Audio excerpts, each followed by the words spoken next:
వీడేనా నీకు పుట్టిన శిశువు? వీణ్ణి బలివ్వాల్సిన సమయం వచ్చేసింది దేవకి. వద్దు సోదరా, నా పుత్రుడు చేసిన అపరాధం ఏముంది? జన్మించడమే వీడి చేసిన అపరాధం. నీకు పుట్టే సంతానం నన్ను అంతం చేస్తుంది. నీకు జన్మించడమే వాడి అపరాధం దేవకి. కానీ మొదటి సంతానం కాదు, అష్టమ సంతానం నిన్ను వధిస్తుంది అనే కదా ఆకాశవాణి చెప్పింది. విషవృక్షానికున్న అన్ని ఫలాలు విషపూరితాలే వసుదేవా. మీకు పుట్టే ఒక్క సంతానాన్ని కూడా సజీవంగా విడిచిపెట్టను. మొదలు సహితంగా సమస్త భరతవర్షము ఈ విషయాన్ని తెలుసుకోవాలి. నన్ను ఎదిరించాలన్న స్వప్నం ఎవరికి వచ్చినా వారి మృత్యువు ఆ క్షణాన్ని వారిని వరిస్తుంది. దేవకి, ఇవ్వు నీ శిశువును నా చేతికివ్వు. ఇవ్వు. వద్దు సోదరా, నా పుత్రుడిని నేను మీకు ఇవ్వను. అయినా వీడు చేసిన అపరాధం ఏమిటి? వదలండి. చూడండి సోదరా, వీడు ఎంత సుకుమారంగా ఉన్నాడో. వీడి ముఖాన్ని చూసారంటే మీ మనసు దయతో నిండిపోతుంది. ఒక్కసారి చూడండి సోదరా, వీడి ముఖాన్ని చూడండి. మూర్ఖ దేవకి, సింహం కూడా పుట్టినప్పుడు పిల్లిలా అమాయకంగా అసహాయంగా ఉంటుంది. అది పెద్దది కాగానే మొత్తం వనానికే మృగరాజు అవుతుంది. అందుకే నేను మీ సంతానంలో ఒక్కరిని కూడా ప్రాణాలతో వదిలిపెట్టాను. ఇవ్వు నీ పిల్లాన్ని, ఇవ్వు నాకు, ఇలా ఇవ్వు. వద్దు సోదరా, వద్దు కంసా,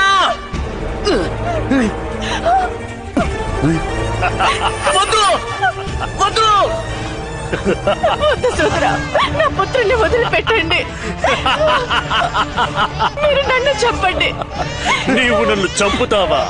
వద్దు వద్దు, మీరు నన్ను చంపండి సోదరా, నా పుత్రుని వదిలిపెట్టండి. నీవు నన్ను చంపుతావా?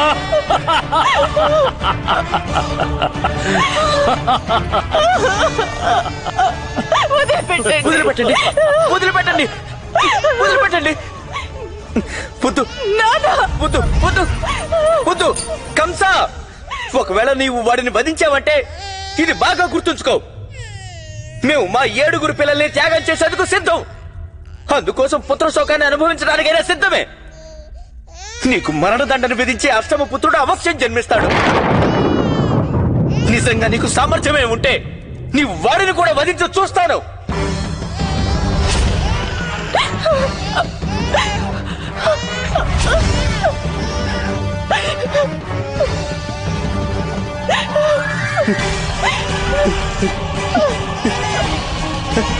వద్దు సోదరా, వద్దు వద్దు వద్దు వద్దు.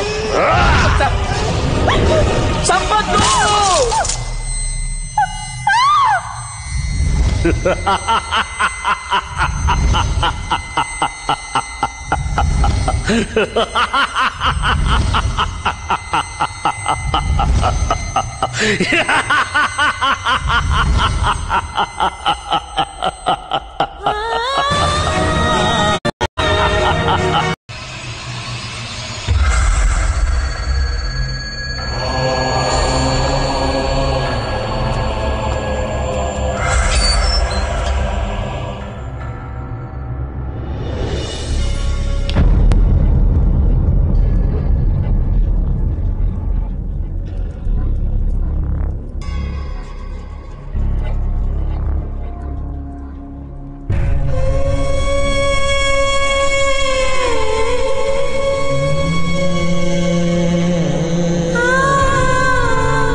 మీకంటే ముందు జన్మించిన పిల్లలందరినీ హతమార్చాడా మధురాధీసుడు కంసుడు?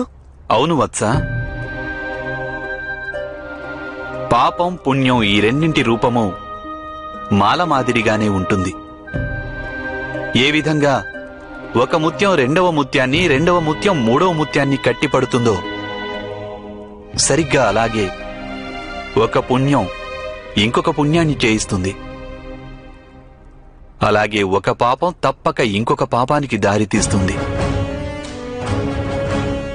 పాపం మనిషి అహంకారానికి ఆజ్యం పోస్తుంది.